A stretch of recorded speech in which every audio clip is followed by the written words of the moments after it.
자, 오늘은 하나님께서 우리에게 원하시는 거룩이라는 제목으로 잠시 말씀을 나누겠습니다. 20세기 위대한 기독교 변증가인 C.S. 루이스는 그의 책 순전한 기독교에서 우리의 신앙 성장에 대해서 아주 흥미로운 비유를 사용하여 설명합니다. 우리가 처음 하나님 앞에 나아갈 때 우리의 모습은 마치 허름한 오두막집과 같다, 그렇게 표현을 합니다. 그래서 사람들이 자신을 두고서 하나님 앞에 기도하면서 하나님, 제 삶에 이 작은 문제 좀 해결해 주십시오. 내 인생에 지붕에서 비가 셉니다.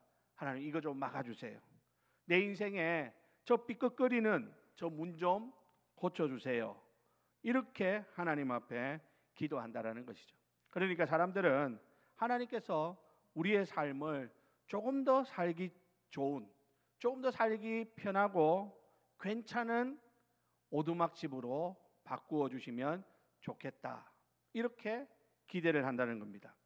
자, 그런데 하나님은 우리의 이런 작은 요구를 들어주시는 데서 그치지 않으신다라는 거죠. 그래서 C.S. 루이스의 비유에 따르면은 하나님은 그 말을 듣고는 아예 망치와 연장을 들고 오셔서 우리가 전혀 예상하지 못했던 곳을 부수기 시작합니다. 지붕을 수리하는 정도가 아니라 아예 벽을 허물고 바닥을 파헤칩니다. 우리는 고통스럽고 당황스러워서 소리치게 되죠. 하나님, 지금 뭐 하는 겁니까? 그저 저는 작은 수리를 부탁드렸을 뿐인데 하나님, 왜 우리 집 전체를 이렇게 다 뜯어 고칩니까? 그때 하나님께서 우리에게 이렇게 말씀하신다는 겁니다. 나는 너의 그 작은 오두막을 그냥 수리하기 위해서 온 것이 아니라 나는 너의 그 작은 오두막을 내가 거할 새로운 궁전으로 새롭게 짓기 위해서 왔다, 이렇게 말씀하신다라는 겁니다. 여러분, 하나님은 우리가 그럭저럭 살만한 괜찮은 그런 사람이 되는 것을 원하시는 것이 아니라 당신의 아들 예수 그리스도를 닮은, 하나님께서 친히 거하실 수 있는 거룩한 성전이 되기를 원하신다라는 의미입니다. 오늘 이 비유가 우리 신앙에 던지는 메시지는 우리의 신앙생활이 어느 정도에서 만족할 것이 아니라는 것이죠.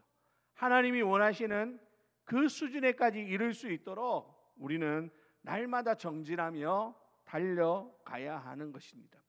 이 정도 했으면 괜찮겠지, 이 정도 했으면 하나님도 알아주시겠지, 이 정도 했으면 하나님도 잘했다, 이렇게 생각해 주시겠지, 이런 생각에 머물러서 하나님께서 우리에게 하시고자 하는 더 크고 놀라운 일들에 함께 동참하지 못하는 그런 어리석은 삶이 되어서는 안 되겠다라는 사실입니다. 여러분, 오늘 본문은 바로 우리 하나님께서 우리에게 원하시는 거룩의 수준이 어떤 것인지를 우리에게 말씀해 주고 있습니다. 오늘 이 말씀을 통하여 하나님이 우리의 삶에 원하시는 거룩의 수준을 우리가 깨닫고 그것을 향하여 함께 달려가는 그런 저와 여러분들이 되시기를 주님의 이름으로 부탁을 드립니다. 자, 여러분, 오늘 우리가 읽은 로마서 1장 17절 말씀, 지난주에도 우리가 1절부터 17절까지 살펴보았는데요, 오늘은 그 중에서 17절을 조금 더 깊이 생각해 보고자 하는 것입니다. 여러분, 17절 다시 한번 우리 다 같이 함께 읽어보도록 하겠습니다. 시작. 복음에는 하나님의 의가 나타나서 믿음으로 믿음에 이르게 하나니 기록된 바 오직 의인은 믿음으로 말미암아 살리라 함과 같으니라. 아멘. 여러분, 이 짧은 한 구절이요, 그냥 성경에 있는 그런 한 구절로 끝나지 않았습니다. 이 짧은 한 구절은요, 종교개혁의 도화선이 되었던 아주 위대한 말씀입니다. 마틴 루터가 이 말씀을 통해서 우리 인간이 구원을 얻는 것이 우리 인간의 공로나 노력이 아니라 오직 믿음으로 말미암는 하나님의 선물임을 깨닫고 당시 가톨릭 교회의 부패에 맞서서 종교개혁에 깃발을 높이 들게 했던 계기가 되었던 말씀이 바로 오늘 이 본문 말씀입니다. 오늘 우리가 이신칭의라고 해서 믿음으로 의롭다 하심을 받는다라는 이 위대한 진리를 당연하게 여기며 살아갈 수 있는 것은 바로 루터가 이 말씀 앞에서 씨름하며 얻어낸 영적 투쟁의 결과물이라고 할 수 있습니다.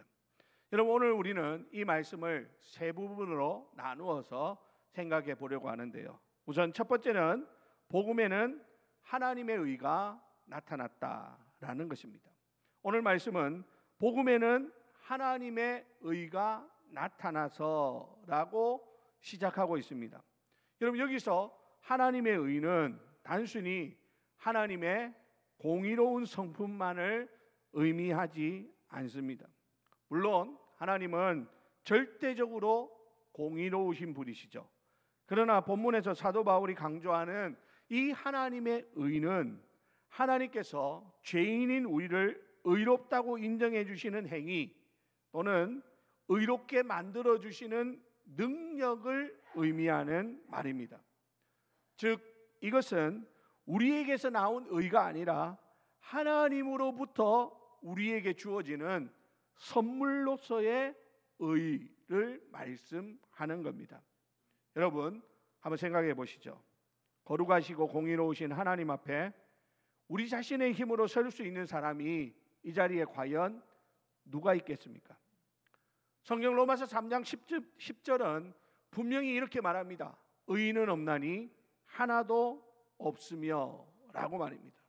여러분, 우리의 의는 하나님 앞에서는 다 더러운 옷과 같습니다. 우리의 모든 선한 행위조차도 하나님의 절대적인 그 기준 앞에서는 더러운 누더기에 불과할 뿐이다 라는 겁니다.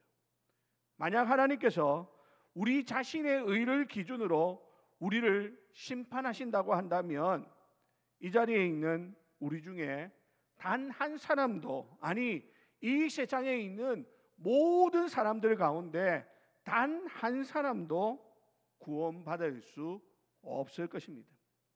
그런데 바로 이 절망적인 상황 속에서 복음이 빛을 발합니다. 복음은 우리에게 길이 있다고 선포하죠. 우리가 스스로 만들어낼 수 없는 그 의를 하나님께서 친히 마련하셔서 우리에게 선물로 주신다라고 하는 기쁜 소식입니다. 어떻게 주십니까? 바로 그의 아들 예수 그리스도의 십자가를 통해서 우리에게 그 의를 주십니다. 하나님께서는 죄 없으신 예수님에게 온 인류의 죄를 짊어지게 하시고 십자가에서 우리 대신 심판을 받게 하셨습니다. 그리고 예수 그리스도를 믿는 모든 자에게 예수님의 그 완전한 의를 마치 우리의 것인 양 덧입혀 주시고 우리를 향해서 너는 이제부터 의로운 자라 라고 선언해 주시는 것입니다. 여러분, 이것이 바로 복음에 나타난 하나님의 의라는 것입니다. 이것은 전적인 하나님의 은혜고 우리가 감당할 수 없는 하나님의 사랑의 절정인 것이죠. 그러므로 우리가 하나님 앞에 나아갈 수 있는 유일한 근거는 무엇입니까? 나의 선행이나 노력이 아닙니다. 우리가 하나님 앞에 나아갈 수 있는 유일한 근거는 오직 십자가에서 이루신 예수 그리스도의 의를 덧입는 것입니다. 이것을 붙드는 것이 바로 우리 믿음의 시작이라고 하는 것이죠. 내 행위를 의지해 가지고는 우리는 결코 하나님 앞에 설 수 없습니다. 내가 이만큼 했으니까, 내가 이런 대단한 일을 했으니까, 이런 열심을 가졌으니까 하나님 나를 좀 더 잘 봐주시겠지, 이렇게 생각한다면 죄송합니다. 이 사람은 아직 이 복음을 제대로 이해하지 못한 사람들이다 라는 것입니다. 사랑하는 우리 성도 여러분, 우리는 오직 예수 그리스도의 십자가로 말미암는 의 외에는 우리에게 내세울 것이 없음을 기억하시기 바랍니다. 우리는 예수 그리스도의 십자가의 공로로 입는 그 의 외에는, 그게 없으면 우리는 모두가 다 하나님 앞에서 죽을 죄인인 것입니다. 그러므로 우리는 하나님 앞에 나갈 때 하나님, 나는 이런 죄인입니다 라는 것을 고백하면서 하나님께서 나에게 선물로 주시는 그 의를 내가 믿습니다. 그 의를 내가 오늘 이 시간 덧입습니다. 그리고 이 의를 의지하여 내가 하나님 앞에 나아갑니다 라는 그런 믿음의 고백을 드릴 수 있는 사랑하는 우리 모든 성도님들이 되시기를 바랍니다. 이것은 목사라고 예외가 될 수 없습니다. 장로라고 제껴지는 그러한 이야기가 아니라는 것이죠. 세상의 모든 사람들은 다 이 예수 그리스도의 십자가로 의하여 입혀지는 이 의를 덧입을 때 우리는 그 안에서 주님 앞에 설 수 있는 담대함을 얻을 수 있는 것이고, 그래서 그 의를 가지고 주님 앞에 나아갈 때 하나님께서 우리를 그 넓은 품으로 받아주시는 그런 은혜를 베풀어 주시는 것입니다. 여러분, 이것이 우리의 구원의 첫걸음이고 하나님이 원하시는 거룩의 첫 출발점이라고 하는 사실을 기억하시기 바랍니다. 두 번째로 여러분, 오늘 성경은 뭐라고 이야기하냐면 이 하나님의 의는 믿음으로 믿음에 이르게 한다라고 말씀합니다. 하나님의 의를 선물로 받았다고 해서 모든 것이 다 끝나는 것이 아닙니다. 오히려 그때부터 진정한 시작이 이루어져야 합니다. 본문은 믿음으로 믿음에 이르게 하나니라고 말씀하는데, 이 말씀은 우리의 신앙 여정 전체가 믿음으로 이루어진다라는 것을 의미합니다. 여러분, 앞에서 믿음으로라는 말은 구원의 시작점입니다. 말합니다. 예수 그리스도의 십자가를 통해 주어지는 하나님의 의를 믿음으로 받아들이는 것, 이것이 뭡니까? 우리가 구원받는 믿음, 즉 다르게 말하면 칭의의 믿음이라는 것입니다. 그런데 여러분, 우리가 이 구원의 시작이 칭의, 하나님이 우리를 의롭다 여겨주시는 칭의의 믿음에서 시작되어지는데, 그렇다고 해서 여기서 멈추면 안 된다는 것입니다. 그 믿음은 우리를 또 다른 믿음, 즉 믿음으로 믿음에 이르게 하는 삶으로 이끌어 가야 하는 것이죠. 이것은 바로 거룩하게 살아가는 성화의 믿음이라고 할 수 있습니다. 자, 그런데 여러분, 많은 성도들이 믿음으로 의롭다함을 받는다라는 칭의의 이 진리는 잘 믿고 잘 받아들입니다. 그런데 그 이후의 삶, 즉 거룩하게 살아가는 성화의 과정에 있어서는 다시 율법적인 생각으로 돌아가는 경우가 많더라는 것이죠. 구원은 믿음으로 받았는데 거룩한 삶은 내 노력과 내 의지로 이루어야 한다. 내가 해야 하는 것으로 생각하는 것입니다.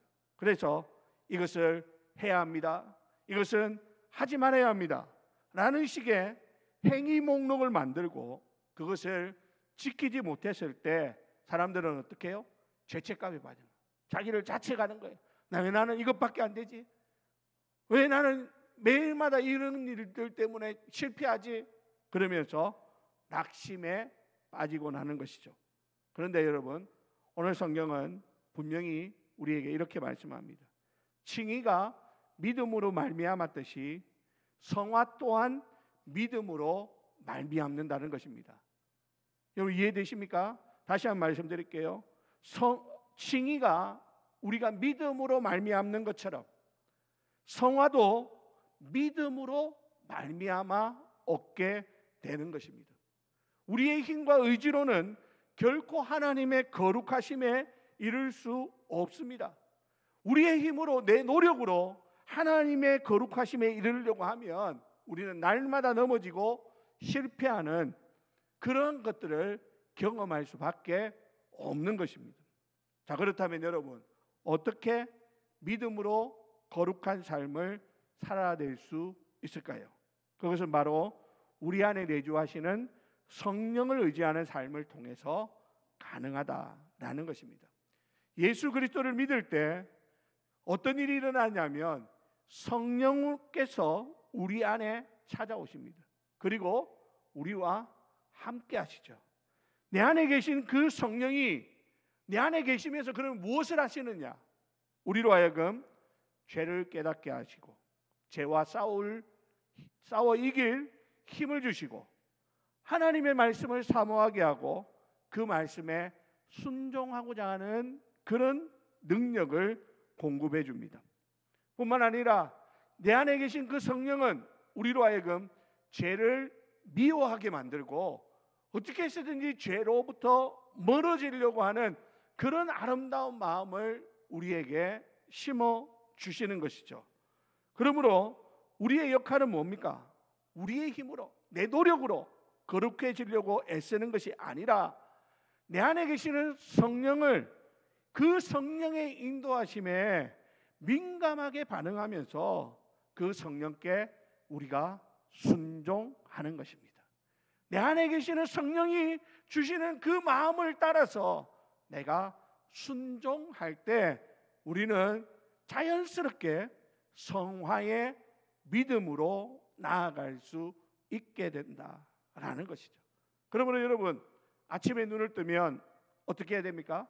하나님, 오늘도 나에게 새날을 주셔서 감사합니다. 하지만 오늘 내 힘으로는 이 하루를 하나님이 원하시는 거룩의 수준으로 살 수 없습니다.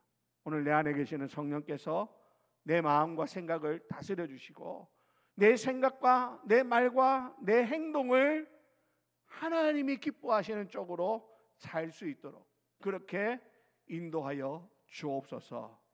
이렇게 기도하는 것이 바로 성화의 삶을 사는 삶의 첫걸음이다 라는 것입니다. 살아가다 보면 어려운 문제를 만날 수도 있겠죠. 그 문제를 만났을 때 우리는 대뜸 어떻게 합니까? 내가 가지고 있는 지식, 내가 가지고 있는 경험, 이런 것을 의지하죠. 아니면 어떻게 해요? 사람을 찾습니다. 누가 나를 도와줄까? 나를 도와줄 수 있는 사람이 누가 있을까? 사람을 찾지만 그게 아니라 문제 앞에서 내 지혜와 내 경험을 의지하기보다, 사람을 찾기보다 먼저 하나님 앞에 무릎 꿇고 하나님의 뜻을 구하는, 이것이 바로 오늘 우리에게 필요한 믿음이라는 것입니다. 여러분, 성경을 읽으면 성경의 말씀은 항상 우리에게 어떻습니까? 부담이죠. 하나님 말씀을 읽으면요, 늘 부담이 되는 것밖에 없습니다. 이 말씀대로 살아가려고 하면 참 어렵습니다. 미운 사람을 사랑하는 것, 용서하는 것, 심지어 성경은 우리에게 원수까지라도 사랑할 것을 말씀하는데 내 힘으로 어떻게 원수를 사랑할 수 있습니까? 미운 사람을 어떻게 용서할 수 있습니까? 어떻게 예쁘게 봐줄 수가 있겠습니까? 여러분, 그때에 하나님 앞에 기도하는 거예요. 하나님, 내 마음에는 저 사람을 용서할 힘이 없습니다. 하나님, 내가 저 사람을 사랑할 수 있는 힘이 내 마음에는 없습니다. 오늘 이 시간 예수 그리스도의 그 사랑을 내 마음에 부어주셔서 내가 그 사람을 바라볼 때 사랑의 마음이 일어나게 하여 주옵소서. 용서의 마음이 일어나게 하여 주옵소서. 오히려 내가 저 사람을 축복할 수 있는 그런 마음을 달라고 하나님 앞에 간구하는 것, 그게 바로 우리의 믿음이라고 하는 것입니다. 그렇습니다, 여러분. 우리 그리스도인들은요, 이렇게 살아가는 사람들입니다. 우리 그리스도인들은 우리의 모든 삶의 순간순간마다 하나님, 내 안에 계시는 성령을 찾는 것입니다. 성령을 의지합니다. 성령께 내 모든 것을 내어 맡기는 것입니다. 이처럼 믿음으로 믿음에 이르게 하는 삶은 단 한순간의 결단으로 끝나는 것이 아니라 평생에 걸쳐서 계속되어지는 영적인 여정이라고 하는 것을 알아야 됩니다. 오늘 아침에 이 기도했다고 내일이면 안 해도 됩니까? 아니요. 오늘 밤에 잠들기 전에 또 한 번 더 기도하는 거예요. 내일 아침에 눈을 뜨면 또다시 하나님 앞에 기도하는 겁니다.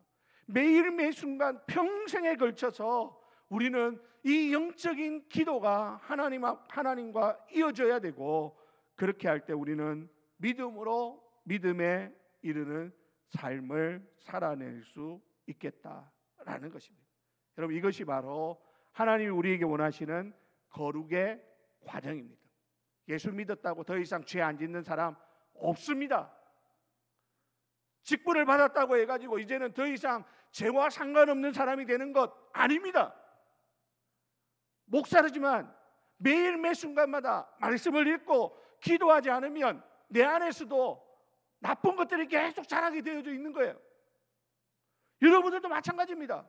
우리 안에 매일마다 하나님의 성령의 생각이 부어지지 아니하면 우리는 세상 사람들과 똑같은 모습으로 성화는 우리와 상관없는 삶이 되고, 예수만 믿었지 전혀 달라진 것 없는 다람쥐 쳇바퀴 돌듯 하는 그런 죄악된 삶을 반복할 뿐이다 라고 하는 것입니다.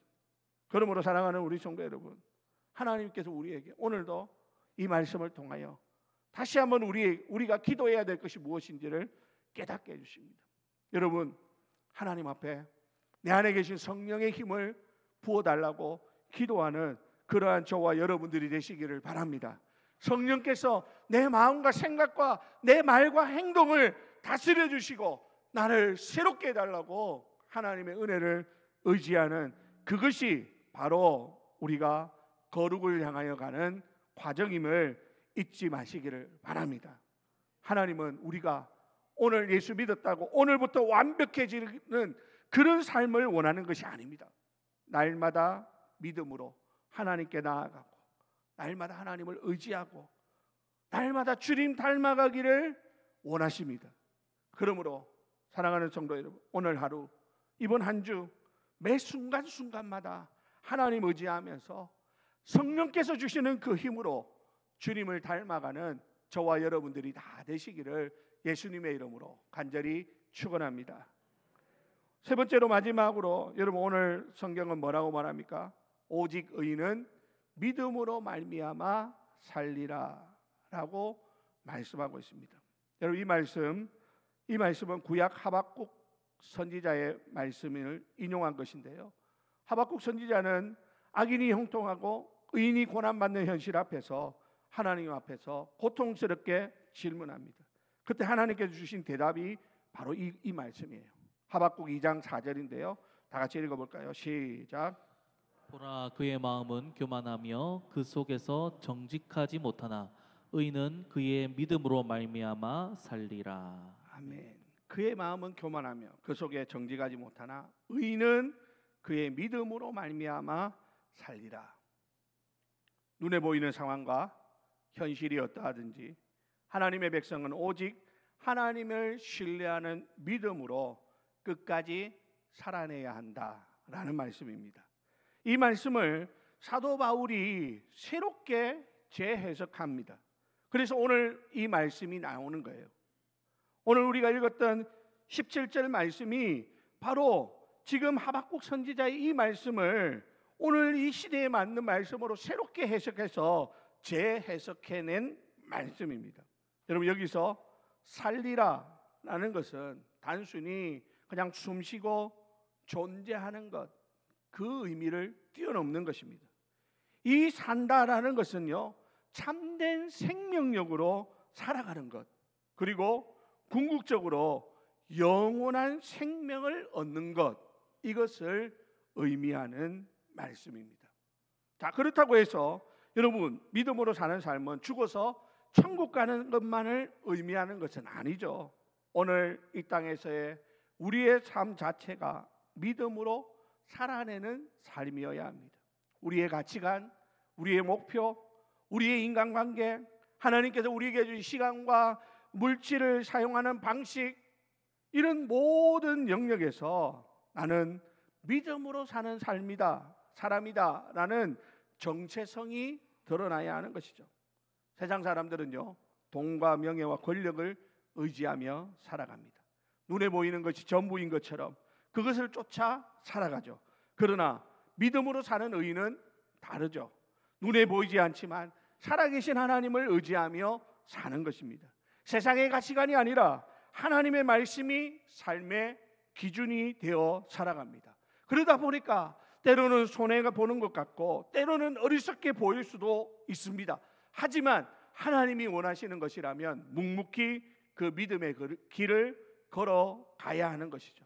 왜냐하면 이 길이 생명의 길이고 영원한 가치가 있는 길임을 알기 때문인 것입니다. 사랑하는 우리 주례교회 성도 여러분, 여러분들은 무엇으로 살아가고 있습니까? 여러분들의 삶을 움직이는 삶의 근본적인 동력은 무엇입니까? 여러분의 인생의 궁극적인 목표는 어디에 있습니까? 오늘 오직 의인은 믿음으로 말미암아 살리라는 이 말씀이 오늘 우리의 심장을 다시 뛰게 하는 그런 능력의 말씀이 되기를 바랍니다. 우리의 호흡이 다하는 그날까지 오직 믿음으로 살고 믿음으로 승리하고 믿음으로 하나님께 영광을 올려드리는 그러한 삶, 여러분 이것이 바로 하나님께서 우리에게 원하시는 거룩의 수준이라고 하는 사실입니다. 여러분 거룩은요, 여러분 여기에서만 만들어내는 주일날 예배드리는 장소에만 나타나는 그런 종교적인 무슨 행위가 아닙니다. 이 거룩은 우리의 삶에서 믿음으로 살아내는 것입니다.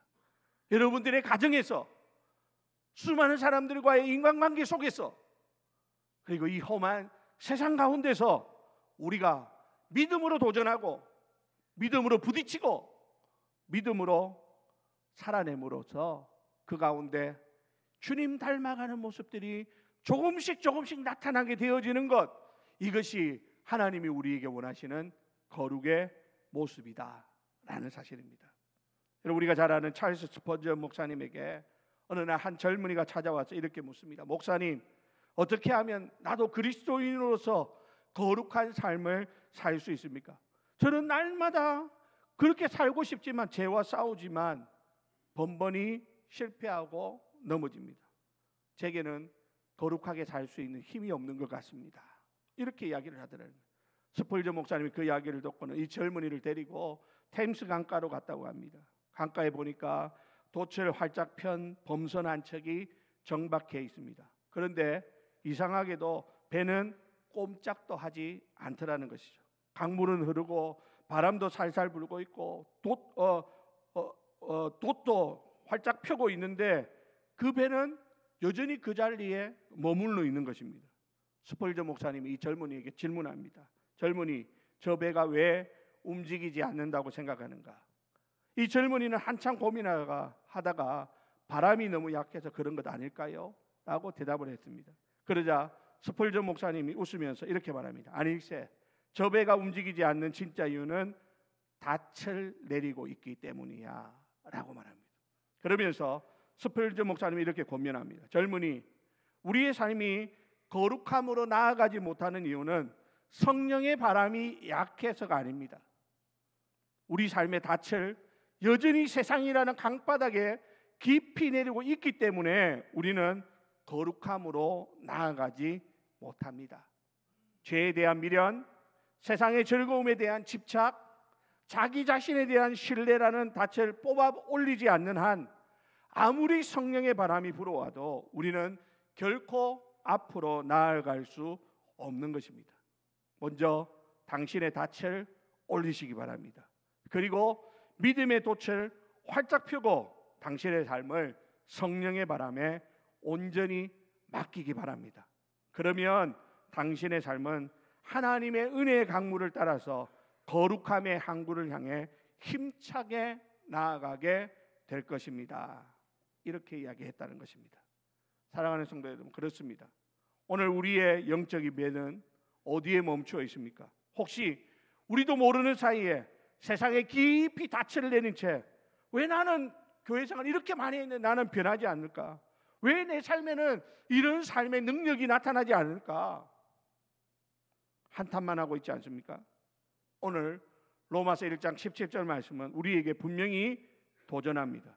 복음에는 하나님의 의가 나타나서 그 의는 우리를 죄에서 구원하여 의롭다 칭하실 뿐만 아니라 날마다의 삶 속에서 우리를 거룩하게 만들어가는 능력이라고 말입니다. 여러분, 이 능력은 믿음으로 믿음에 이르게 하는 방식으로 역사합니다. 처음 구원받았을 때의 믿음에서 시작하여 날마다 성령을 의지하는 성화의 믿음으로 그리고 마침내 주님 앞에 서는 그날까지 오직 믿음으로 살아가는 온전한 믿음으로 우리를 이끌어 갈 것입니다. 이것이 하나님께서 우리에게 원하시는 거룩의 수준입니다. 사랑하는 우리 주례교회 성도 여러분, 오늘 우리 삶에 깊이 박혀있는 불신과 세상을 향한 닻을 뽑아버리시기 바랍니다. 이제 믿음의 돛을 활짝 펴고 우리 안에 계신 성령의 능력을 의지하십시다. 날마다 하나님 말씀과 기도로 하나님께 더 가까이 나아갈 수 있기를 바랍니다. 그래서 이제 우리의 남은 생애가 오직 믿음으로 하나님을 기쁘시게 해서 하나님께서 원하시는 거룩의 수준까지 달려나가는 그런 복된 순례의 여정이 다 되시기를 예수님의 이름으로 간절히 축원드립니다.